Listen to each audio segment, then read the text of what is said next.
मुखिठाम् अहिंसा संयमोतौ देवावितं नमं संति जसद्धम्मे संयमणो दुनिया की चराचर जीवों पर कर्मों ने जाल क्या साधुग्रस्त क्या बाल वृद्ध बस कोई न बचने अति शुभ कर्मों के आने से संतों का समागम जिन वाणी श्रवण करने से दुख जन्म मरण का मिटता है। अहिंसा एवं करुणा के अवतार श्रवण भगवान महावीर के पावन पुनीत चरणों में सादर कोटि कोटि वंदन अभिनंदन। ध्यान योगी युग प्रधानाचार्य पूज्य श्री शिव मुनि जी महाराज साहब, संघ गौरव उप प्रवर्तक परम सेवा भावी पूज्य गुरुदेव श्री प्रेम सुख जी महाराज साहब, पंडित रत्न ज्ञान योगी उपाध्याय प्रवर श्रद्धेय श्री रमेश मुनि जी महाराज साहब के पावन पुनीत चरणों में सादर कोटि कोटि वंदन अभिनंदन। आदरणीय समादरणीय मुनिवृंद, उपस्थित धर्म प्रेमी बंधुओं, माताओं एवं बहनों, आप लोग श्रवण कर रहे हैं वीतराग श्रवण भगवान महावीर की अमृतमय वाणी श्री आचारांग सूत्र की सूक्तियों के माध्यम से। सूक्तियों के विषय में आप एक एक सुन रहे हैं। आगे कन्या सूत्र में कहा है, तम्मह पंडिये नो हरि से नो कुप्ते। इसका अर्थ है आत्मज्ञानी साधक को ऊंची या नीची किसी भी स्थिति में न हर्षित होना चाहिए और न कुपित होना चाहिए। आत्मज्ञानी साधक, आत्मज्ञानी साधक वो साधक जो आत्मा की साधना करता है, उसके जीवन में मान सम्मान आए, लाभ हानि आए और सुख दुख आए, अनुकूल प्रतिकूल आए, कैसे भी हालात आए, वे उसमें सम रहे, अर्थात अपने आप को कुपित ना करे या हर्षित ना हो। किसी खास श्रावक के यहाँ घाटा पड़ गया तो क्या और मुनाफा हो गया तो क्या।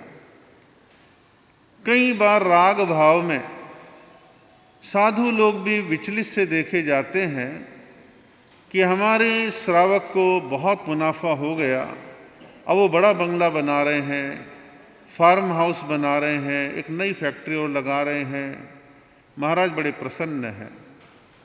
श्रावक को घाटा लग गया तो बड़े दुखी से हैं। ठीक है, मोटे तौर पर मंगल की कामना होती है सब लोग सुखी रहें, मोटे तौर पर, लेकिन पर्टिकुलर किसी खास में सुखी या दुखी होना वो आत्म साधक के लिए उचित नहीं है।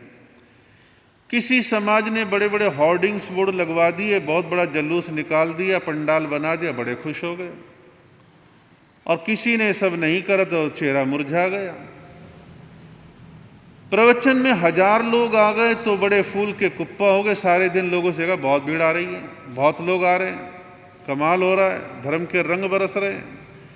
और थोड़े से कम आ गए, नास्तिक क्षेत्र है, भावना ही नहीं है, कैसे लोग हैं, ऐसा भी प्रतिक्रिया ना करें। हाँ, प्रेरणा दें, जागृति लाएं, एफर्ट्स करें, कोशिश करने में कोई बुराई नहीं, धर्म का काम है, प्रभावना होनी चाहिए, उसके लिए आप भी सहयोगी बने, हम भी काम करें, आप भी काम करें, कोई बुराई नहीं। लेकिन कम ज़्यादा को देख करके मूड प्रभावित होना, मन दुखी या हर्षित होना वो उचित नहीं है। ठीक है, जैसे भी चल रहा है बढ़िया है, इसमें आनंद की अनुभूति करना। शरीर स्वस्थ था तो बड़े खुश थे और बड़े दौड़ भाग कर रहे थे। कर्म योग से कोई असाता का उदय हो गया तो बड़े दुखी से हो गए। दिन भर लोगों से कह रहे मुझे शुगर हो गई, मुझे हार्ट की शिकायत हो गई, मुझे बीपी रहने लग गया, मुझे फला तकलीफ हो गई। सारा दिन कहने की जरूरत क्या है, हो गया तो हो गया। आप जो उपचार कर सकते हो करो, उपचार करो, परहेज करो, प्रयत्न करो, पुरुषार्थ है। पुरुषार्थ करने में कोई बुराई नहीं, लेकिन जीवन में मान सम्मान, लाभ हानि, सुख दुख आदि से प्रभावित नहीं होना, अच्छा देख करके हर्षित नहीं होना और बुरा देख करके कुपित नहीं होना, गुस्सा नहीं होना, प्रतिक्रिया नहीं करना, निराश नहीं होना, उदास नहीं होना, ये सूत्र का भाव है। अगला सूत्र है अणोहंतरा ए नोय ओहम तरितय अतिरंगमा ए नोय तीरम गमितय अपारंगमा ए नोय पारम गमितय। इसका अभिप्राय है जो वासना के प्रवाह को नहीं तैर पाए हैं, जो वासना के प्रवाह को नहीं तैर पाए हैं, वे संसार के प्रवाह को नहीं तैर सकते।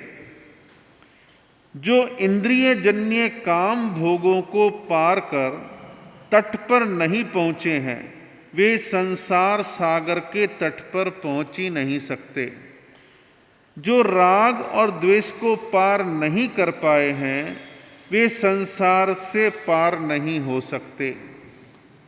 ये 3 मैसेज हैं, 3 संदेश है इस एक ही सूत्र के अंदर। पहला संदेश है जो वासना के प्रवाह को नहीं तैर पाए हैं। वासना शब्द आती लोग विषय भोग आदि से लगा लेते हैं, लेकिन वासना का जो संबंध है किसी सेक्स वगैरह के साथ नहीं है। वासना का मतलब चाह, इच्छा, कामना, लालसा। सैकड़ों प्रकार की कामना, लालसा, इच्छाएं होती हैं संसार में। और यहाँ जो मोटे तौर पर बात कही गई है कि साधु की जो बात है उसे तो चाह, कामना, लालसा, वासना से वैसी दूर रहना चाहिए। ठीक है, साधु की भी एक सीमित आवश्यकताएं होती हैं, उसकी भी सीमित चाह होती है। चलो भाई, रुकने के लिए धर्म स्थान मिल जाए, सिर छुपाने के लिए एक स्थान मिल जाए, अपना कौन सा घर का है, समाज का है, गवर्नमेंट के भवन बने हुए हैं, पंचायत घर बने हुए हैं, स्कूल कॉलेज मिल जाते हैं, तो वो भी एक चाह है कि हल्की सी, हाँ ये सब मेरे जीवन का एक हिस्सा है। चलो भाई, गोचरी को गए, गोचरी मिल गई, ये भी आवश्यकता है। कपड़ा मिल गया, पात्रा मिल गया, ठीक है, ये हल्की फुल्की चाह है। लेकिन इससे आगे की यदि वो चाह पालता है तो दुखी होगा, अशांत होगा और वो संसार के प्रवाह वेग में बह जाएगा, लेकिन तर नहीं पाएगा, अपना विकास नहीं कर पाएगा। और कई प्रकार की चाह साधु समाज में भी आ जाती है। मैं साधु तो बन गया, फला महाराज का कितना नाम है, मेरा नाम नहीं है, मेरा भी नाम होना चाहिए। भाई, इतना ज्ञान पंडिताई तो मैं प्राप्त कर नहीं सकता, कोई शॉर्टकट मार दूं। अब शॉर्टकट क्या मारता है, भैया मैं जन्म पत्री देख लेता हूँ, हाथ की रेखा भी देख लो, आड़ी टेढ़ी कैसी है, कौन से ग्रह कहाँ पे बैठे हुए हैं, दिन भर जन्म पत्री वाले हाथ दिखाने वाले आएंगे, कुछ तो मेरे भगत बनेंगे। ये चाह लग गई, ये बीमारी है, समस्या है। और बहुत सारे साधु साधु इससे ग्रसित हो जाते हैं। उन्हें आगम पढ़ने चाहिए, ना कि ये ज्योतिष पढ़ना चाहिए। अभी हमने श्रमण संघ में बड़े संतों ने एक व्यवस्था बनाई है, जिसमें सभी उपाध्याय, सभी प्रवर्तकों ने आपस में सलाह करके इसमें प्रवर्तनीय भी सम्मिलित हैं। आचार्य श्री युवाचार्य श्री सहमति है कि साधु साध्वी ज्योतिष सीखे या ना सीखे, साधु साध्वी ज्योतिष सीखे या ना सीखे। तो इस पर 2 मीटिंग में मंथन हुआ। एक सुझाव उभर करके आया कि पूरी तरह रोक लगाते हैं वो संभव नहीं, और बिल्कुल मना करते हैं वो भी गड़बड़ है, और खूब सीखो, खुलेआम सीखो, वो भी गड़बड़ है। तो करें क्या? तो बीच का रास्ता निकाला गया कि जब तक 20 साल की दीक्षा नहीं हो जाती, और 20 साल की दीक्षा तक उस साधु सत्य करना क्या है, उत्तराधन पढ़ो, नंदी पढ़ो, आचारांग पढ़ो, भगवान की वाणी पढ़ो, प्राकृत पढ़ो, संस्कृत पढ़ो, साहित्य पढ़ो, प्रवचन दो, ज्ञान ध्यान हासिल करो, खूब अच्छा अध्ययन करो, समाज के धार्मिक हालातों को पहचानो, जानो, उनके समाधान ढूंढो। 20 साल की दीक्षा के बाद जब वो दीक्षा स्थिर हो जाए, फिर भी यदि ज्योतिष के विषय में दिमाग में आ ही रहा है तो थोड़ा बहुत सीख लो। जिसने भगवान महावीर की वाणी को पढ़ लिया ढंग से, तो उसे तो ज्योतिष की इच्छा ही नहीं करेगी अंदर से। और जिसने ऊपर ऊपर पढ़ा है वो शायद फिर भी ज्योतिष में पड़ जाए। तो ये प्रतिबंध है कि 20 साल की दीक्षा से पहले ज्योतिष नहीं पढ़ना। और आपको मालूम पड़े कि कोई पढ़ रहा है तो जरा कंप्लेंट पहुंचा देना, आगे हमारा काम है। तो इस प्रकार वासनाएं सैकड़ों प्रकार की हैं। साधुओं को भी पकड़ सकती हैं, गृहस्थों को तो पकड़ती ही पकड़ती हैं। नाम की चाह, प्रसिद्धि की चाह, महाराज को बड़ा नाम चाहिए, उसके लिए आपने मेरे पोस्टर नहीं छपवाए, आपने पत्रिका छोटी सी छपवा दी, बड़ी नहीं छपवाई, हमारा नाम छोटा सा छाप दिया आपने। और लोगों को बोलो ना कि थोड़ी भीड़ बढ़े, लोगों बोलो कि जयंती आ रही, बसें लेकर के आए। अनेक प्रकार के हथकंडे। और कई जो है चमत्कारी मंगलियों के चक्कर में पड़ गए कि वे चमत्कारी मंगली होती है, इतने बजे होती है, आ जाओ सारे कष्टों का हरण हो जाएगा, आदि आदि बहुत सारी बातें कही जा सकती हैं। तो कहा जो वासना के प्रवाह को नहीं तैर पाए हैं वे संसार के प्रवाह को नहीं तैर सकते, वेग में बह जाएंगे। दूसरा कहा है जो इंद्रिय जन्य काम भोगों को पार कर तट पर नहीं पहुंचे हैं वे संसार सागर के तट पर नहीं पहुंच सकते। साधु भी सुनता है, साधु भी देखता है, साधु भी सूंघता है, साधु भी चखता है, साधु भी स्पर्श करता है, लेकिन साधु के इन पांचों इंद्रियों के विषयों का एक कंट्रोल होता है और होना चाहिए। नहीं है तो साधु भी भटकेगा, साधु भी भटकेगा। तो साधु को पहले तो अपने ज्ञान पूर्वक ये समझ लेना है कि इंद्रियों के जो विषय हैं मैं उनसे दूर रहूं, बच कर के रहूं, मर्यादित रहूं, इससे आगे मेरा बढ़ना खतरनाक है, ये समझ उसके अंदर विकसित होनी चाहिए। बात आती है गृहस्थियों की कि गृहस्थी कौन सा कान का पर्दा फाड़ेंगे, आंख पे पट्टी बांधेंगे, नहीं, वो भी सारे काम करेंगे, करते हैं, संसार है, आप करेंगे। लेकिन एक होता है सहज रूप से कुछ करना, एक आसक्त हो जाना, अति कर जाना। जब कोई अति करता है तो उसके दुखद परिणाम गृहस्थी को भी मिलते हैं और साधु को भी मिलेंगे। तो कहा कि जो इंद्रिय जन्य काम भोगों को पार कर तट पर नहीं पहुंचे, संसार के तट पर कहां से पहुंचेंगे। संसार का तट का मतलब है इस संसार की जन्म मरण की परंपरा का अंत कब करेंगे, नहीं कर पाएंगे। तीसरा संदेश है जो राग द्वेष को पार नहीं कर पाए हैं वे संसार सागर से पार नहीं हो सकते। हमारे यहाँ तीर्थंकर भगवंतों के लिए ये नहीं लिखते भक्त वत्सल, कल्याणकारी, ऐसा नहीं कहते, कहते वीतराग श्रमण भगवान महावीर। वीतराग कौन है? जिसने राग द्वेष को जीत लिया। मैं हूं या आप हैं। मोक्ष जाने से पहले बड़ा बैरियर यही है कि आपने हमने राग द्वेष जीता तो मोक्ष जाने की संभावना है। और राग द्वेष में जितने ज़्यादा डूबे हुए हैं मोक्ष बहुत हमसे दूर ही रहेगा, पहुंच ही नहीं सकते। तो राग द्वेष से दूर होकर के ही कल्याण होगा। अब एक झटके में मैंने कह दिया, आपने सुन लिया कि राग द्वेष दूर हो जाएगा? नहीं, ये ज्ञान से, अभ्यास से, कोशिश से, बार बार सुधार करने से ये धीरे धीरे सुधरेगा, फिर अभ्यास बन जाएगा। मैं हूं या आप हैं। मान लो किसी कारण से मेरे मन में राग या द्वेष आ गया और थोड़ी देर में मुझे लगा रे राग द्वेष क्यों आया, नहीं आना चाहिए, मिच्छामि दुक्कडम, आगे से संकल्प करता हूं कि मैं इस चीज में राग द्वेष नहीं करूंगा, गलती हो गई, नहीं आना चाहिए था ख्याल, क्यों आ गया, नहीं ख्याल आना चाहिए था। ऐसा चिंतन जो है आपके हमारे सभी के मनों में आना चाहिए। एक बार की बात है, एक प्रसिद्ध जैन आचार्य गांव-गांव, नगर-नगर, डगर-डगर विहार करते हुए एक बड़े से नगर की ओर पधारे। नगरवासियों को मालूम पड़ा तो आचार्य की अगवानी में सब लोग आगे गए। आचार्य के साथ शिष्य समुदाय काफी बड़ा था।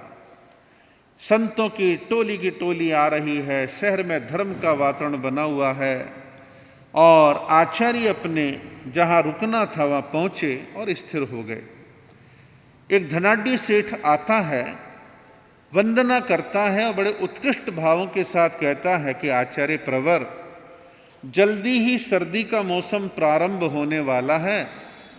मेरे यहाँ पर मुलायम, सुखद, अच्छी, गर्म शॉलें आई हैं और मैं आपको शॉल बहराना चाहता हूँ। शॉल ज़्यादा है, आपका शिष्य परिवार भी ज़्यादा है, आप अपने हिसाब से शिष्यों में शॉल बांट देना। आचार्य देखा इनकी विनती भी सही है, सर्दी भी आ रही है, आवश्यकता भी है। बोले श्रावक जी देख लेंगे जैसा अवसर होगा। श्रावक जी ने बड़े भाव के साथ आचार्य प्रवर को गर्म शॉल बहराई। आचार्य ने अपने शिष्यों को एक शॉल दे दी और कहा कि देखो फला श्रावक ने दी है, सर्दी आ रही है, अपने तन पर डालना, थोड़ा सर्दी से बच जाओगे। शिष्यों ने कहा ठीक है। आचार्य ने कहा ठीक है, काम में लो। सभी शिष्यों ने समय आने पर शॉल ओढ़नी प्रारंभ कर दी। एक शिष्य ने शॉल नहीं ओढ़ी, शॉल को बचा के रख रखा है, मन में सोच रहा है बहुत कीमती है, बहुत मुलायम है, बहुत सुंदर है, इसे तो मैं कभी खास अवसर पर ही ओढ़ूंगा, रोज रोज क्या ओढ़ना है, ऐसी शॉल बार बार थोड़ी ना मिलती है। उसने एक मलमल की चादर में लपेट करके करीने से संभाल ली। तो आचार्य ने देखा सारे संत ओढ़ रहे हैं, ये क्यों नहीं ओढ़ता। फिर आचार्य ने गौर किया कि सुबह शाम खोल के देखता है, फिर पैक करके रख देता है, बात क्या है। तो आचार्य के मन में ख्याल आया कि ऐसा लगता है इस शिष्य के मन में शॉल के प्रति राग, मोह, आसक्ति ये आ गया है। तो आचार्य ने विचार करा भी मैं इसका गुरु हूं, मेरे शिष्य में राग बढ़े या द्वेष बढ़े ये अच्छी बात नहीं है। तो शिष्य जो एक दिन शौच के लिए बाहर गया हुआ था, पंचमी के लिए बाहर गया हुआ था, तो जाने में आने में निपट के आने टाइम तो लगना था। आचार्य अपने पाटे से उतरे और उसके सामान के पास गए, उस शॉल को निकाला, अपने पाटे पर आके उसको एक ढंग से फाड़ा जैसे रुमाल के साइज होते हैं। रुमाल के साइज में उनको फाड़ करके अन्य शिष्यों को कहा ये गरम शॉल का रुमाल है, काम में ले लेना। अब जो है गरम शॉल के रुमाल को बांट दिया। शिष्य आया और आने के रोजाना की भांति अपनी शॉल को देखने लगा, आज शॉल गायब है। शॉल गायब है, उसको शौक सा लगा, अच्छे से फिर देखा, फिर अपने गुरु भाइयों के पास गया, कह रहे भाई किसी ने मेरा सामान छेड़ा था, मेरी शॉल ली है। तो बाकी के संतों ने कहा ना हम किसी का सामान छेड़ते, ना हमने तुम्हारी चादर ली, हमें नहीं मालूम, मना कर दिया। थोड़ा निराश हुआ, थोड़ी देर चुप रहा, फिर आचार्य के पास आके कहने लगा कि गुरुदेव आचार्य प्रवर, बड़ी चिंता की बात है कि साधुओं का संग है, चोरों का संग है। बोले भाई क्या मतलब। बोले मेरी कीमती शॉल थी और ना जाने किसने ले ली और मेरा मन बड़ा बेचैन सा हो रहा है। थोड़ा सा भड़का, नाराज सा हुआ। फिर आचार्य ने कहा तुम्हारी शॉल मैंने ली, फाड़ फाड़ के उसके मैंने रुमाल बना दिए, बाकी के शिष्यों में मैंने बांट दिए, एक आधा पीस बचा, तुझे लेना तू भी ले ले। बोला कमाल करते हो आप, कैसे आचार्य, कैसे गुरु, आपने मेरी शॉल का सत्यानाश कर दिया, फाड़ दी, ये कर दिया, वो कर दिया, कम से कम मुझे बता तो देते, आदि आदि आदि। जब खूब भड़क लिया, गुस्सा निकल गया, शांत हो गया, आचार्य ने बड़े प्यार से कहा, एक बात बतला, जब तूने मेरे पास इस संघ में दीक्षा ली तो तूने अपने घर को छोड़ा, माता पिता को छोड़ा, भाई बहन को छोड़ा, सोना चांदी रुपया पैसा सब चीजें तू छोड़ के आया। इतने राग और मोह के साधन छोड़ करके भी एक शॉल के प्रति तेरे मन में राग पैदा हो गया, बड़ा अफसोस है। मैं तेरा गुरु हूं, आचार्य, तेरे में राग बढ़े तो भी मुझे चिंता और द्वेष बढ़े तो भी मुझे चिंता। भैया तेरी कमी को ठीक करना मेरा कर्तव्य था, इसलिए मैंने काम करा। इतना सुनते ही शिष्य को लगा, हाँ बात तो सही है, मैंने इतने राग मोह के साधन छोड़े और यहाँ आकर के मैं राग मोह में फंस गया, ये अच्छी बात नहीं है। उसको बड़ा खेद होता है, संभलता है और फिर वो ठीक रास्ते पर चलने लग जाता है। सेम ऐसे ही द्वेष के भी बहुत सारे कारण देखे जाते हैं। हमारे देश में पिछले 6-8 सालों से खास तौर पर हिंदू मुस्लिम हिंदू मुस्लिम हिंदू मुस्लिम का राग ज़्यादा चल रहा है। आप गृहस्थी हैं, कदाचित आपने कर लिया, करना तो आपको भी नहीं चाहिए। यदि आपने कर लिया, क्योंकि आपके दिमागों को सोशल मीडिया के द्वारा वैसा बना दिया गया, एक फोबिया, एक हवा पैदा कर दिया, फला वर्ग, फला जाति, फला धर्म वाले बढ़ रहे हैं, वो ऐसा कर रहे हैं, वैसा कर रहे हैं। उसमें बहुत चीज़ें बढ़ा चढ़ा करके पेश की जाती हैं। अभी जो भारत सरकार के आंकड़े आए हैं, मुस्लिमों की आबादी और हिंदुओं की आबादी बढ़ने का रेशो कोई बहुत ज़्यादा गड़बड़ वाला नहीं है, जो आंकड़े कह रहे हैं।